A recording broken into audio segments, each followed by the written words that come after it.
Okay.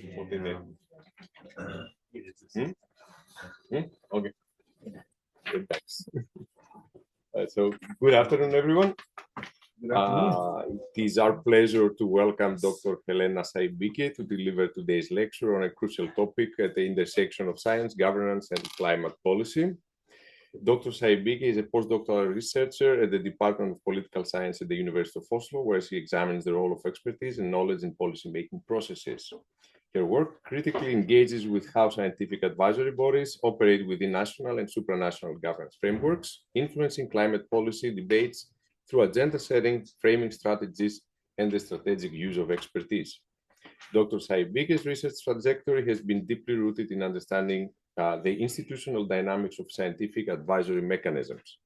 She has previously held research and doctoral fellow positions at the Helena Center for European Studies at the University of Oslo, and has been a visiting fellow at the Public Policy Institute, University College London. Her extensive experience in European governance studies provides her with a unique perspective on the evolving relationship between scientific knowledge and political decision-making. In today's lecture, Dr. Seibicke will explore how scientific advisory bodies function as intermediaries between the scientific community and policymakers, shaping climate governance in complex and often contested ways. While these bodies are typically perceived as neutral providers of scientific evidence, they're actively engaged in influencing policy outcomes. The lecture will delve into key institutional design features and examine how these advisory entities balance scientific authority with political engagement.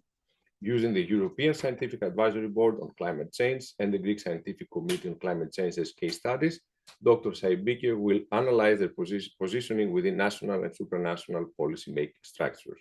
She will highlight their varying degrees of influence, the challenges they face in maintaining legitimacy, and their roles as legitimizers, knowledge brokers, or policy entrepreneurs. Through this comparative approach, the lecture will provide insights into the broader implications of scientific advisory bodies in shaping climate action across governance levels. We look forward to an engaging and thought-provoking discussion as Dr. Seibicke shares her expertise on this pressing issue. So please join us in welcoming Dr. Helena Seibicke.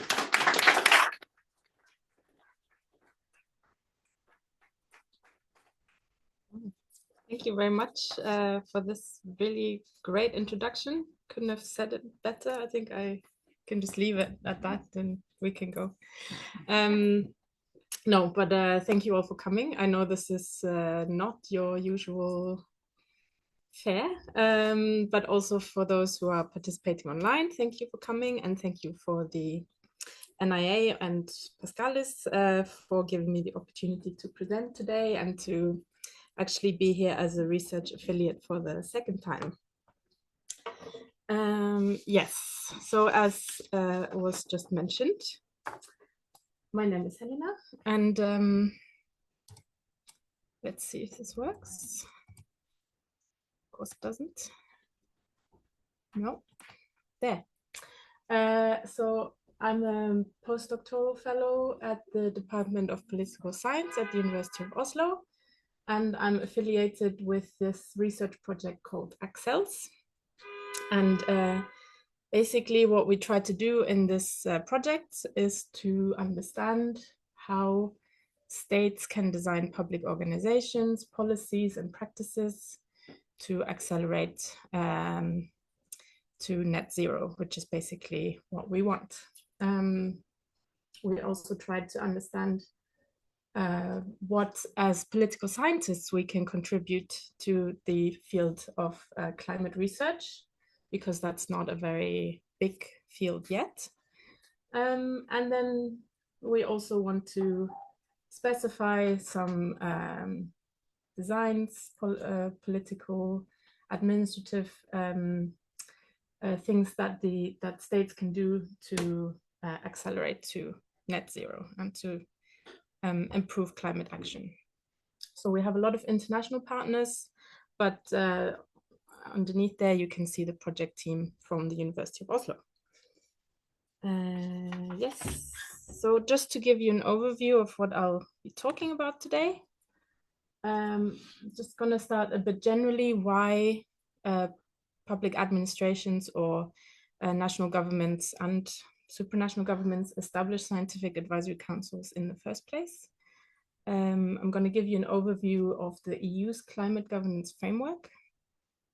And then I'm going to go more specifically into the European Scientific Advisory Board on Climate Change.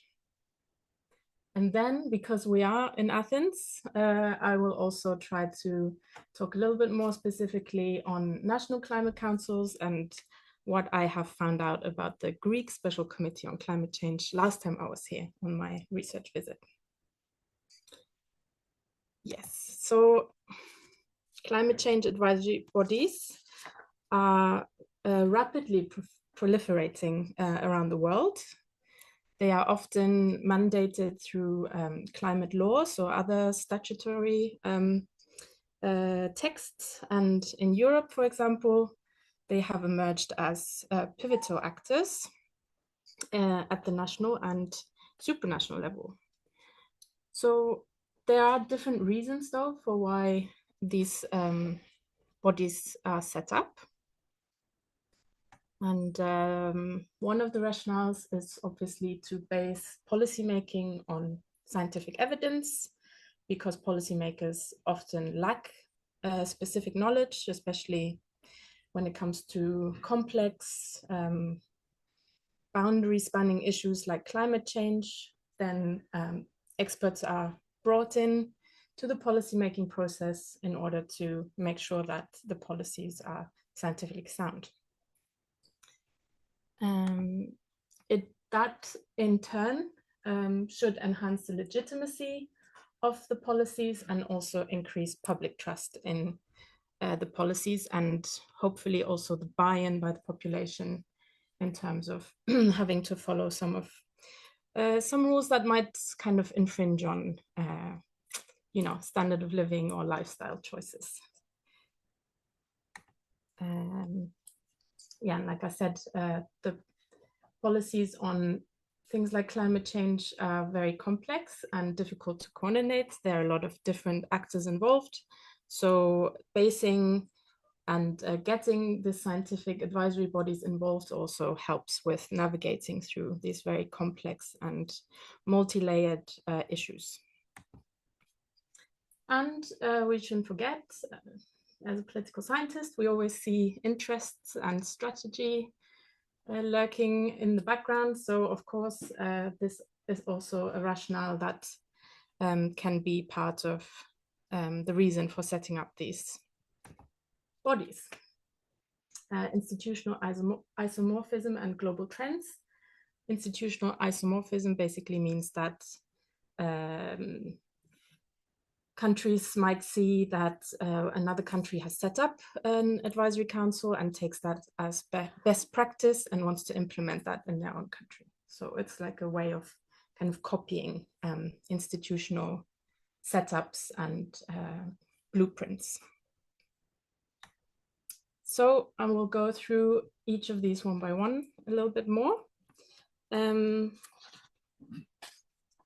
enhancing policy legitimacy and public trust, like I mentioned, basically just boils down to improving public confidence in the government's decision by demonstrating that the policies are based on the best independent expert advice. So this, I don't know whether this is something you have talked about, but science is often seen as the most valuable source of knowledge, the most neutral, even though we know it's not neutral, but it is seen as the most superior source of knowledge. So by basing policies on independent expert advice, it gives it legitimacy and therefore should improve public trust in the policies.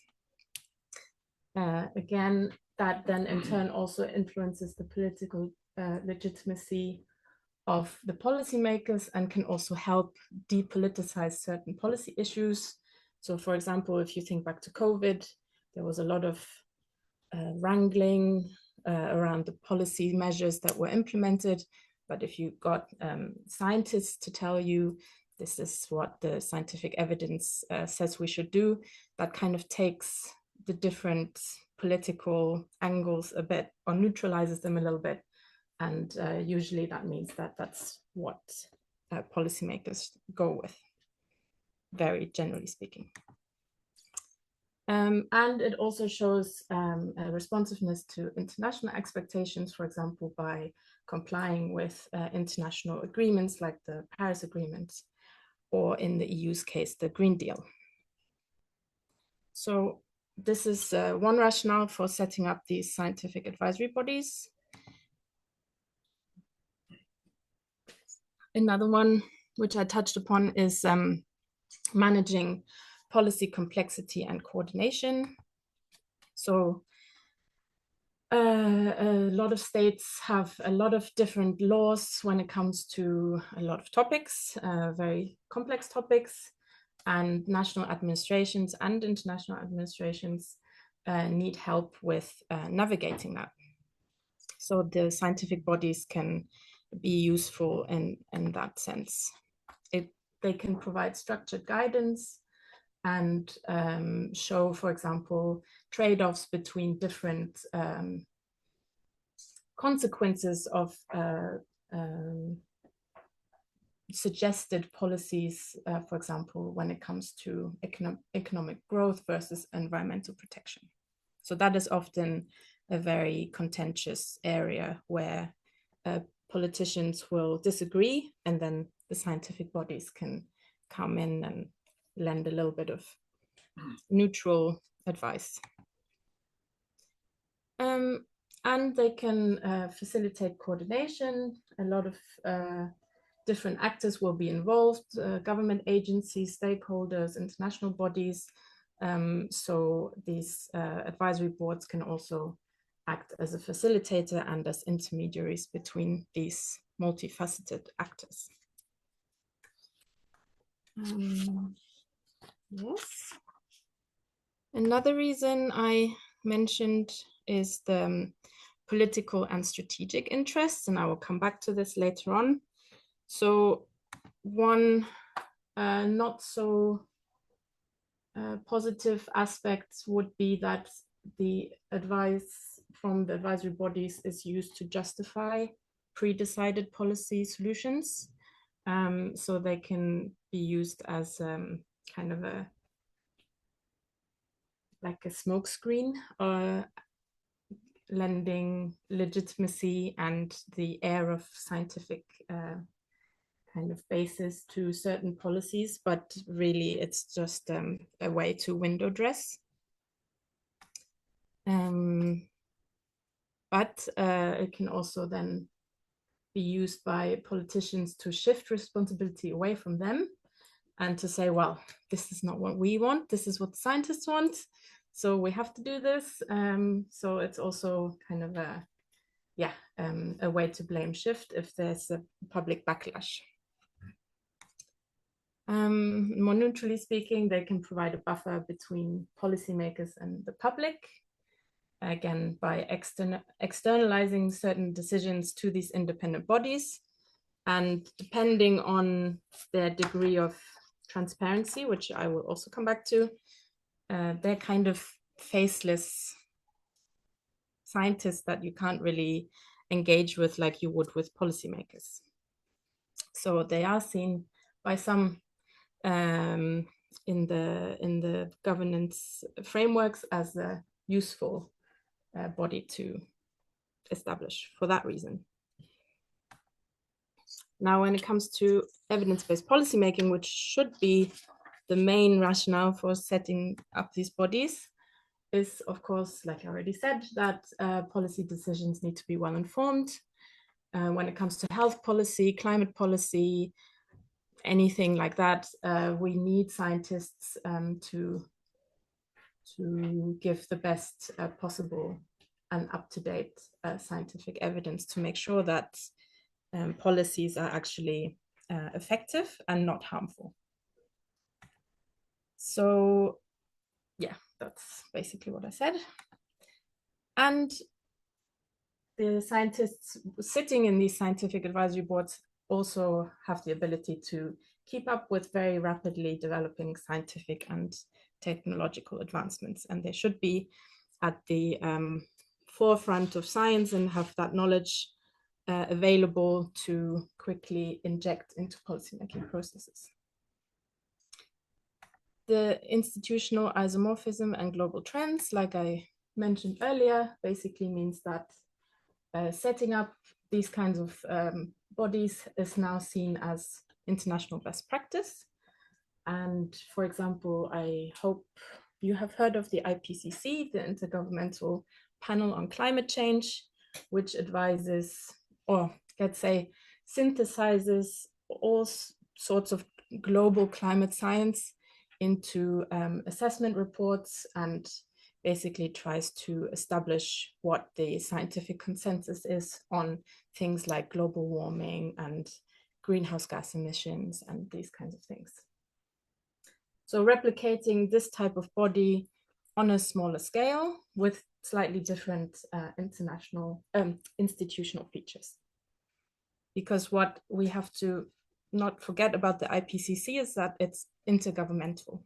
That means that governmental actors are involved, and they, when they write these reports, actually get a say on what goes into the reports and what stays out of the reports.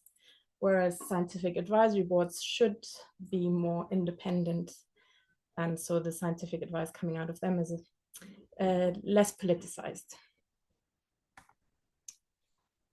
Yes, so again, basically, this standardizes policymaking more in line with international organizations and the goals that they set out. And it can enhance scientific diplomacy and cooperation. So I will now start talking a little bit more specifically about the European Union. The European Union has long relied on scientific or science-based policymaking through its advisory bodies. It's always based its climate policies more specifically on the IPCC reports, but also on other scientific bodies like the European Environmental Agency. It's also has set up other EU agencies and advisory bodies like the European Economic and Social Committee or the Committee of the Regions. And they have this advisory role. So in 2019, the European Green Deal was introduced, which sets out aims for climate neutrality by 2050. Let's see if I can find the exact, basically in the first climate greenhouse gas emissions should be cut by 50%. That was the climate goals for 2030. They have now been revised for 2040. Anyway, as part of this European Green Deal, the European Climate Law was established in 2021. Yes, so basically this climate law sets out a legally binding target of cutting climate greenhouse gas emissions by 55% by 2030, sorry. Which doesn't look like it's gonna happen, but I won't give up hope just yet. And as part of this European climate law, there was also an article establishing the European Scientific Advisory Board on Climate Change. And just to make my life easier, I'm going to refer to this as the board from now on, just because it's like a mouthful otherwise. So as part of an amendment to the European Environmental Agency's founding document, in 2021, the European Scientific Advisory Board was established as an independent scientific advisory body that issues reports specifically to the European institutions. So it's not a general like the IPCC, which is, like I said, just synthesizes climate science, but this body specifically issues advice to the European lawmakers. And it's also, so what I mean by that, I don't know if you know all the European institutions, but that's the European Commission, the Parliament, and the member states. And it tries to do that based on the best available evidence. It does not collect its own scientific data, but it uses existing data and then tries to tailor make it for the European context. So it's a rather new body, as you can see. It was established only, less than 4 years ago. So it's not that easy yet to assess what its role will be in the overall climate governance framework, but this is basically what I'm trying to do in my research, kind of get a first impression of what, how it works, how it's set up, and what role it will be likely to take in climate policy making. So the table summarizes, I hope you can see that in the back, but this is basically a summary of the organizational design features or the institutional design features of the body, of the board. So I'm going to go through just to give you an overview in terms of temporality. That means, is it a permanent body or is it ad hoc? Like, is it just convened once in a while and it is a permanent body? There are 15 scientists that work in universities or other research institutions, and they take on their role on this board as like an additional thing to their existing work. They don't get paid for it, but yeah, there's 15 of them from all over Europe. But I have to note that the geographical balance is quite strongly skewed towards the northwest of Europe. Also, the gender balance is quite strongly skewed towards men. Then there, in terms of separation and integration, what is meant by that is how closely are they integrated into, for example, ministries or other agencies. So it is set up to be independent. It has some autonomy in terms of having its own budget and having a small secretariat. It is, however, also somewhat attached to the European Environmental Agency, not least physically. So it's based together with the European Environmental Agency in Copenhagen. In terms of composition, so the disciplinary background of the scientists that work in this body, it's somewhat limited. So most of them have a background in climate science, physics, that kind of thing, which is of course to be expected. However, some of the questions that they discuss might benefit maybe from some other insights, maybe from there are economists, but there are no social scientists or philosophers. Yes, the mandate, it's given a very specific mandate, which is set out in the European climate law. And its role is basically to give policy input. It has not entirely established work cycles yet, so there are no regular reports that have to come out every 6 months or so on. It's kind of free to set its own work agenda and to issue reports on things that are maybe happening in the EU's more broadly in the policy framework, in the policy making cycle. So it kind of reacts to the context that it's in. Transparency, I would say, is also a mixed bag. So it does have a website, it has publicly available documents. You can read the strategy, but you cannot, for example, read meeting notes. And when I tried to interview these scientists, there are 15, only 2 agreed to talk to me. And after they did that, they got the directive from upstairs that no one should talk to me anymore. So transparency is also a little bit questionable, let's say. Anyway, so that is to give you a little bit of kind of the cornerstones of what this body is. So I tried to analyze it in terms of what role it can play. And I formulated analytical framework based on existing scholarship that brings together literature from policy studies, public administration, science and technology studies. And basically, I have identified 3 possible roles for the board. So legitimizer, I touched upon already when I gave you the rationales for setting up scientific advisory bodies. So that basically would be just legitimizing pre-decided policies. Then there's knowledge broker, which is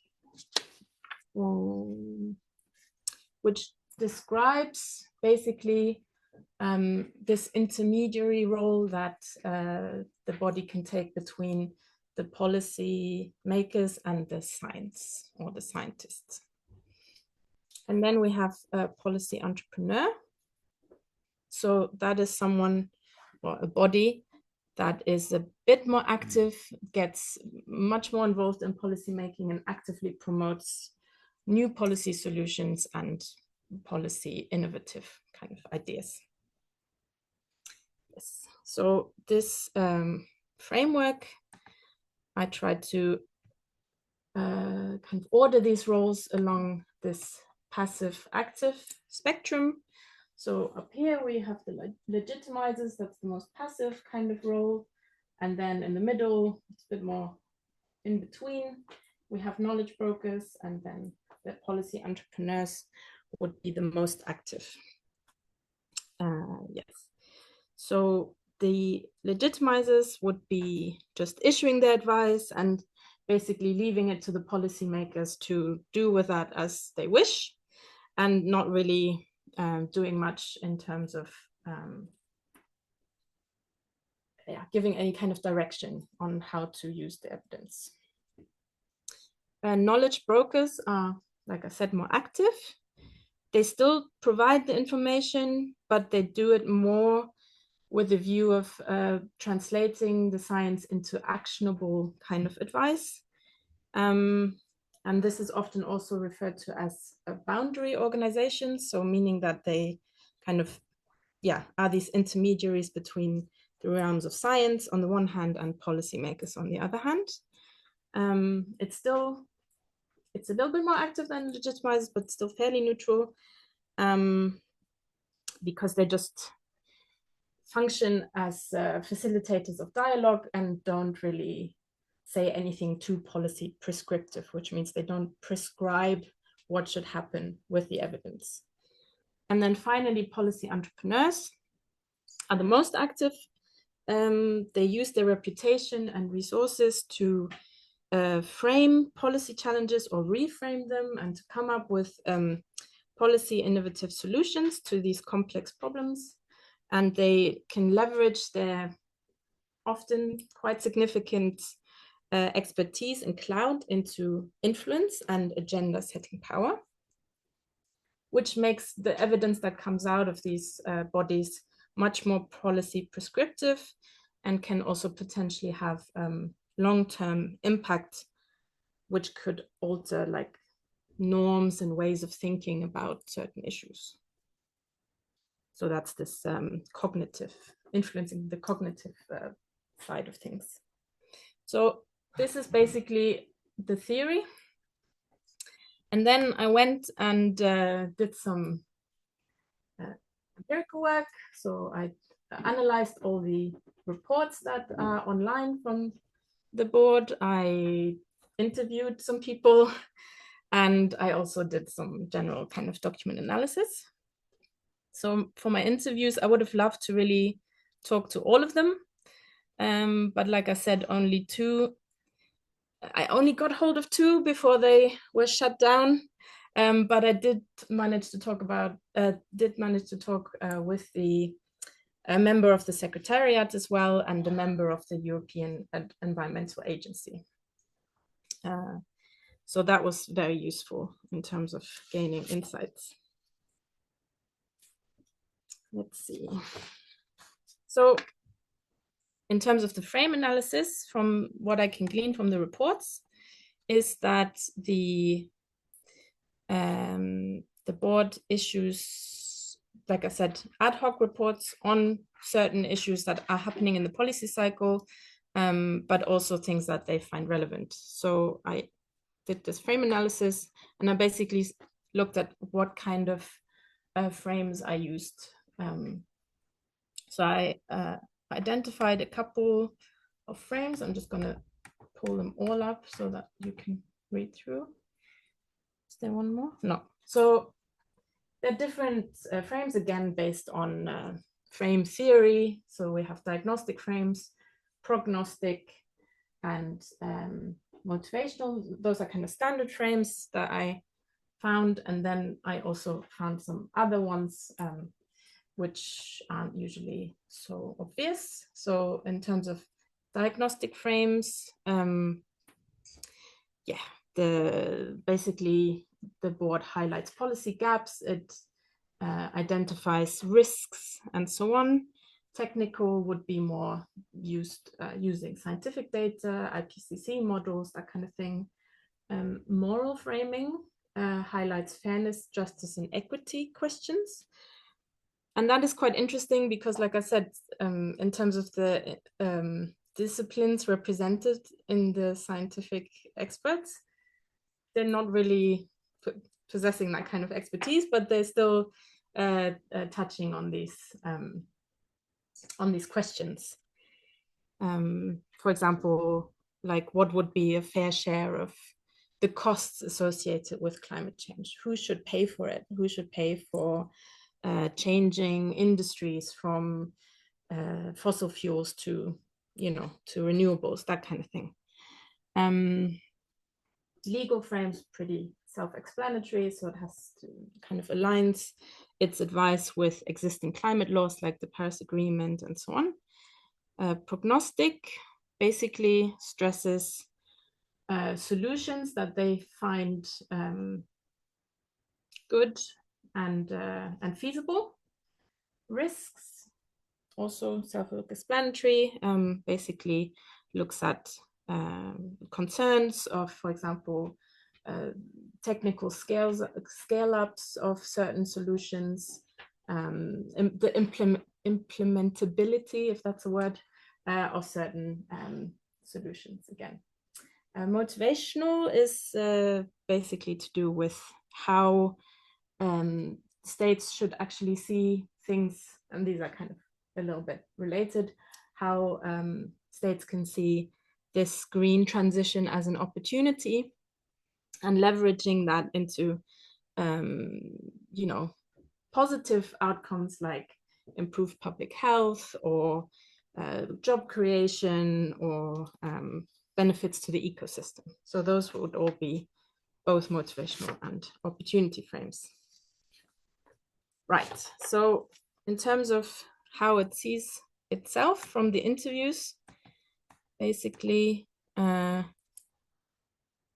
it has taken quite a strong role in terms of trying to influence climate targets. That is also mandated. So if the European Commission doesn't follow the advice of this board, it doesn't have to, but the Commission at least has to give a reason as to why not. So it can't just take the advice and go, okay, that's very nice, thank you very much, we'll put that on the shelf.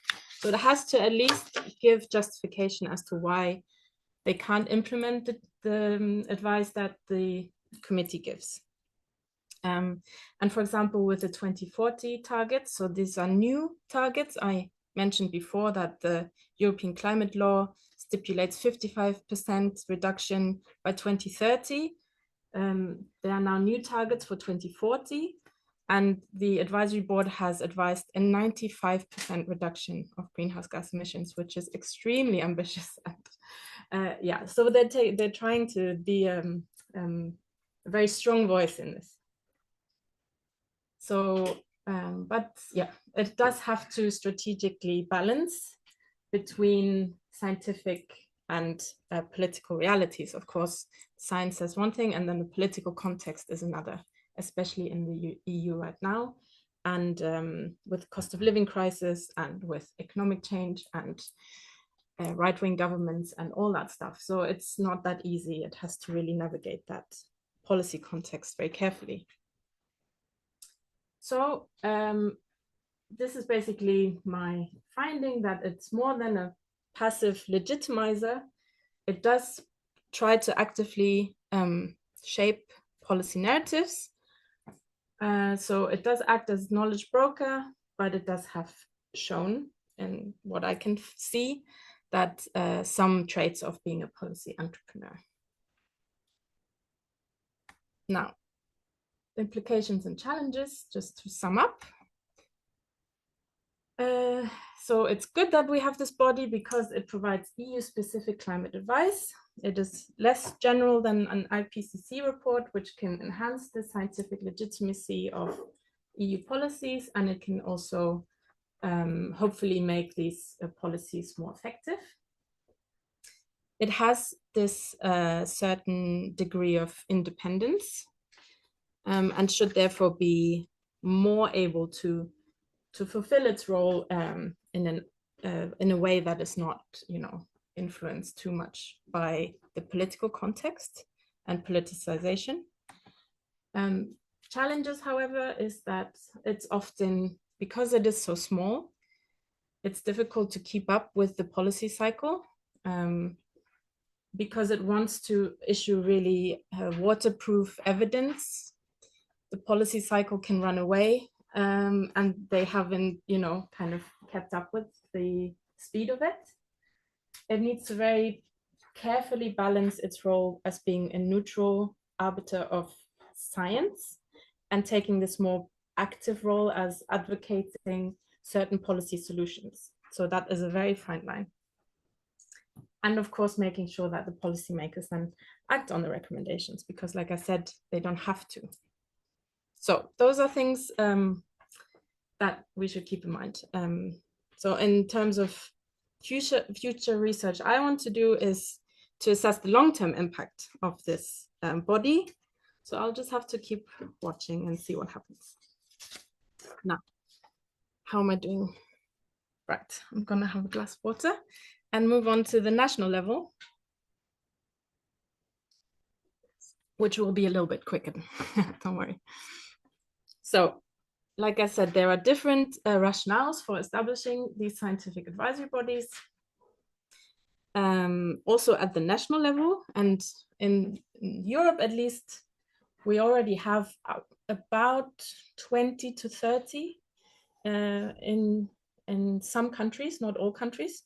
Norway doesn't have one, Sweden has one, Denmark has one, the UK has one, Ireland has one. So lots of them, but there are also a lot of countries that don't have them or don't have them yet. So basically, same rationale as I mentioned earlier, is to basically improve policymaking. But another aspect is that there is a lot of policy accumulation, which means that the states formulate new policies again and again because, the world is changing. So it's easier to adopt a new law than to change maybe an old law, or to make sure that an old law is actually implemented. So we have a lot of this accumulation of policies and the layering of laws and regulations and new strategies which keep coming in, both at the national and the EU level. And when it comes to environmental policy or climate policy more generally, the national policy portfolios have grown. So there's more and more for states to understand and to implement when it comes to climate change. It's very complex, obviously. And this is good in a way, because it means that states are trying to do something. But at the same time, it also risks bureaucratic overload and kind of just inertia, and nothing's really happening because civil servants are just overwhelmed by the amount of regulations and rules they have to follow. And things are not getting implemented at the national level. And when it comes to climate change legislation, it's been shown that, yes, we need international action, but the real change happens at the national level. So it's important that the national level can actually implement these laws, and that the administrative structures are capable and not overloaded. So one way of how governments respond to this policy complexity is to introduce new policy instruments, like I said, to try to make existing regulations more stringent and make sure that they're actually implemented and followed. And it is to establish climate institutions, for example, scientific advisory boards on climate change. So these are, as I already touched upon earlier, basically institutional innovations which help create this policy, help navigate this policy complexity, just like at the EU level. Again, we can see this institutional isomorphism where governments kind of copy the models from other countries, but also from other policy areas. So we have already in a lot of countries advisory bodies on fiscal and monetary policy, on health policy, and on medical ethics, for example. So this is just kind of an example which is now implemented in the climate policy field. Yes, and this is again, these institutional design features. So this is a bit more of a general take, less specific to the one I showed earlier, which was specific to the European Advisory Board. So again, I'm not going to go through it all, but basically you can see that it's the similar kind of things that are important. Is it permanent versus ad hoc? Are the scientists government appointed or are they independent? Is it autonomous in terms of, does it have control of its own budget and administrative structure? Is it composed of a range of scientists from different fields, but also is it transdisciplinary, which means does it not only consist of scientists, but maybe also civil society actors or representatives of industry? That happens. So yeah, that's another, and that's different in every country. Every country is free to set it up ever which way it wants. Then the role, of course, it plays. So does it give policy input? Does it just monitor? Is it like a watchdog, or is it more like a policy entrepreneur? Does it work in a structured way, or again, more like what the policy cycle dictates? Transparency, is it publicly, scrutiny? Can there be public scrutiny of the way it works, or is there any kind of information available? And then, can it be interfered with from the political side, or is it very much strong because it has been set up in an independent way based in, for example, legislation? So now I'm going to talk about the Greek case because I hope at least online we have some interested audience members. So when I was here last in November, I tried to gather information on the Greek Special Scientific Committee on Climate Change, which was established in 2019, as far as I can find out. Was the Deputy Minister of Energy and Environment who decided to set this up. The body is part of the International Climate Council's network, and there's also one scientist who is actually also in the European Scientific Advisory Board on Climate Change. So there's some interaction there. And using, again, this framework, I tried to put the information that I could find into this table, which I made blue because we're in Greece.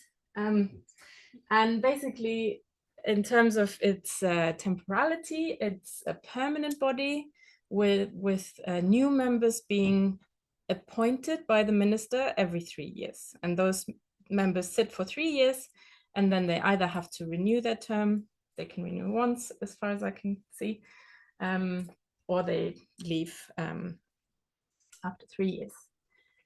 The scientific experts, like I mentioned, are appointed by the government. And the administrative support is not, there's no independent secretariat. It's actually provided by the General Secretariat for Natural Environment and Water. So it doesn't have an independent structure. In terms of composition, there is some interdisciplinarity. There are some, they're mainly climate scientists, natural scientists, some economists, and there is also transdisciplinarity. We have a member of the WWF, for example, sitting on the board, and some green think tanks. In the previous cycle, however, there was also a representative of industry. So it changes. Its mandate is to advise, to provide scientific justification for proposed climate policies. It issues opinions, it coordinates and collaborates with other stakeholders, and it's kind of, gives some input when called upon. The work cycle, as far as I can see, is rather ad hoc, not very regular, but when it comes to the carbon budget, that is an annual thing. Transparency, so I keep kind of going, as far as I know, because it's very limited in terms of the transparency. There is no website, there are no documents apart from what is written in the climate law. So it's really difficult to find out exactly how it works. So I did manage again to get 2 interviews, must be my magic number. So I managed to talk to 2 of the current scientists on this board. So most of the information I have is from those interviews, but 2 interviews, of course, is not enough to get a full picture. So I have to caveat that this is just everything I could find with the information available. But yeah, this is basically a first step in the right direction, and I hope that the committee will be able to establish itself even more and play a more active role in the policy-making process, because of course Greece is very much affected by climate change, and we wouldn't want it to be vulnerable to political interference. Right, summing up and coming to an end. So scientific advisory bodies serve multiple functions. They issue evidence-based policy suggestions or policy proposals. They can enhance legitimacy, manage complexity, and serve strategic political interests. So their creation often reflects both scientific needs and political calculations.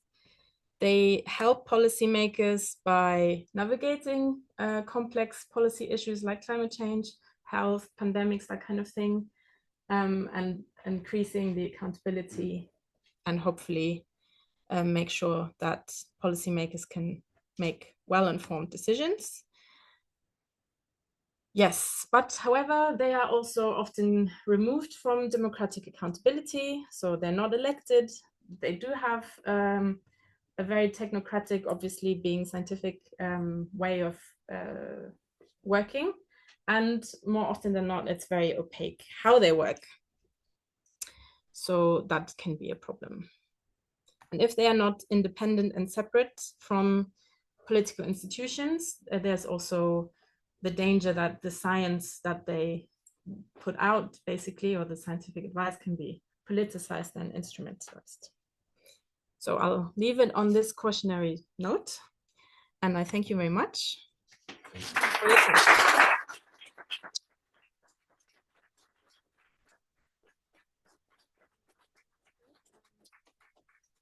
Research will be published soon in a scientific journal. And if you have any questions or anything, then please feel free to email me. And if you have questions now, then please ask. Thank you, Helena, for Thank you. dissecting this, how climate policy boards and bodies work.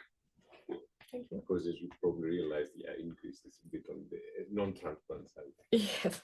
Right. So, any questions? Yes. Why is Greece so particularly vulnerable to climate change? Oh, that you would have to ask a climate scientist, but I just meant in terms of you see a lot of heat waves and wildfires and flooding. So I would say it is the weather patterns have become more erratic, and that means that, you know, climate change is visible. It's the whole Yes. southeastern Mediterranean basin. Yes.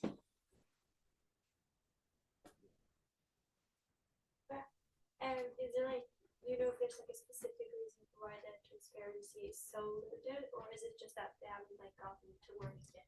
In Greece or in the EU?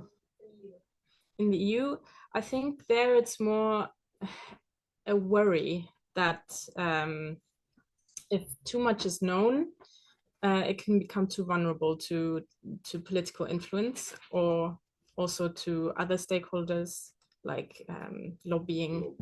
So they're trying to kind of insulate themselves a bit from that. Yeah. But so far, do you think it's then like it's a good thing that they keep the transparency limited? It's kind of it has to be weighed up. I think in a way when I want to talk to them, no, I think they should definitely talk to me. But generally speaking, I think it's probably not a bad idea. Yeah, because the EU is, or in Brussels, it's very big lobbying sector, so it's not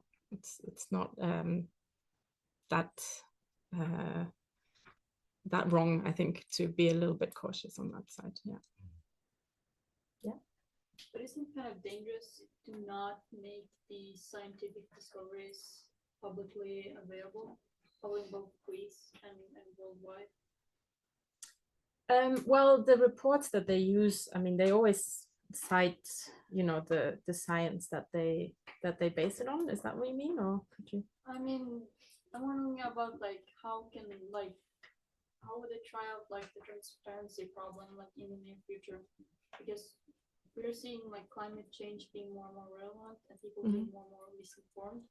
Wouldn't it be like necessary to establish important political like solid groundworks for sharing the information and making it understandable? Yeah. So for example, the European board, they tried to do a lot of stakeholder engagement, it's called. So they go to for example, the COP conferences, and they give talks, and they try to do a lot of this kind of engagement work. But how they issue and arrive at their own conclusions, that's kind of an internal process. And that's not public. And that kind of goes back to your question, is that a good thing or a bad thing? I think there are different questions that need to be weighed up. I think for now, it's probably a good idea in the current political climate. But what they do in the future, that remains to be seen. Yeah. So you said recently that there's been an increase in these climate advisory boards, right, around Europe. Excuse me. But for their use, right, you said they could be used for strategic and political reasons.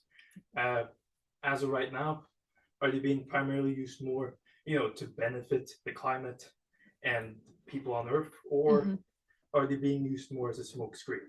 What are the trends? I think the trends are for now that they're still more to the benefit of climate policy making.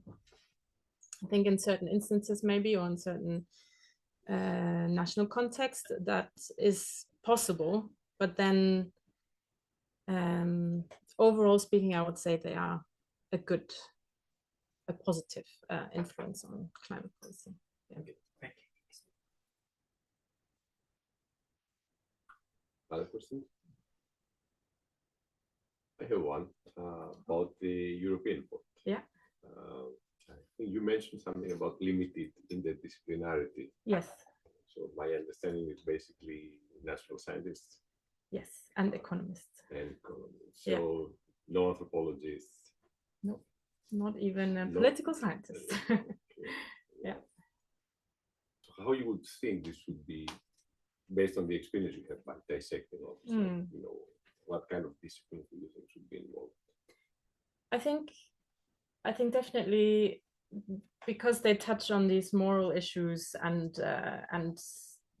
it would not hurt to have some humanists, or from the humanities, I mean, or social scientists in there, specifically, yeah, political science or philosophy or that kind of, yeah, who can help more with these more ethical questions. But again, there is a trade-off between making it too broad, and I think for now the focus was on making it very specific, because it's based on the environmental, on the EU climate law, that it should be on the climate science. Yeah. Yes. Just a brief question. You talked about the composition of the EU board. Yeah. And how it was skewed more towards the northwest. Yes. Northwestern part of Europe. Yeah.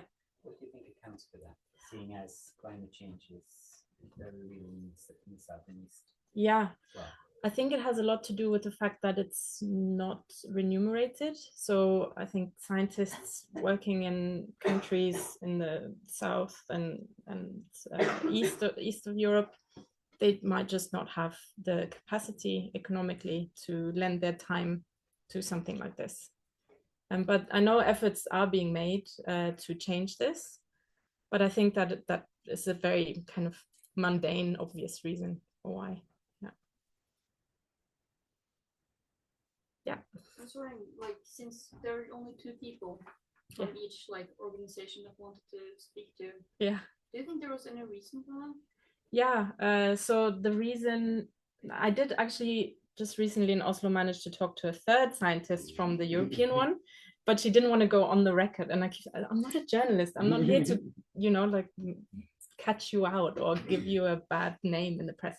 But she kind of told me off the record that because the body is so new, they don't want to be given out too much information where they can be characterized or kind of pigeonholed into something. And if I learn too much about the internal processes and publish, which I will, then, you know, that can be kind of instrumentalized or weaponized or used in ways that wouldn't be seen as positive from their own kind of viewpoint. So that was the reason why they didn't want to talk to me. Why the Greek board didn't want to talk to me, I don't know. I sent out like, I think 4 or 5 email reminders. They didn't even reply. So I can't even tell you why they didn't want to. Yeah. Yeah. It's more a comment than a question, but it is like quite often also in mass media that the scientists working with climate change very often in the focus of not a very positive attitude towards what they're doing from industry, from whatever. Yeah. Could that be one of the reasons why they're so careful speaking about Absolutely, the work process and what they're actually doing? Yeah, I think because they're small environments. You say these groups are rather small, so if you publish, you have information about what they're doing and who has been doing things. It's quite visible who has been the source of this information, and it could be another attack from also the opposition towards the policies regarding. As we see now in the US, for instance, that this is a kind of research area that is more or less banned by the government. And that do you think that this will also, and how would it influence on these committees elsewhere in the world? That the US research environment are not allowed to participate anymore.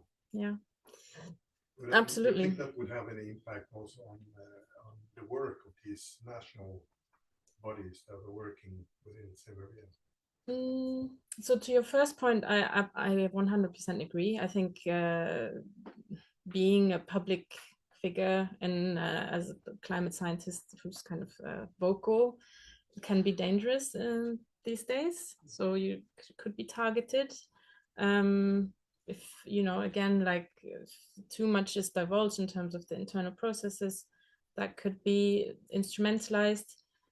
For the European board, it is publicly available information who sits on these boards. So that is on the website. But yeah, so there is, I think, a certain amount of trepidation as to how much information comes out. So that's to your second point in terms of the general climate on climate science, and especially in the US right now, there isn't too much direct contact, I would say, between national climate boards in Europe, and there is an international network, but they kind of work more generally.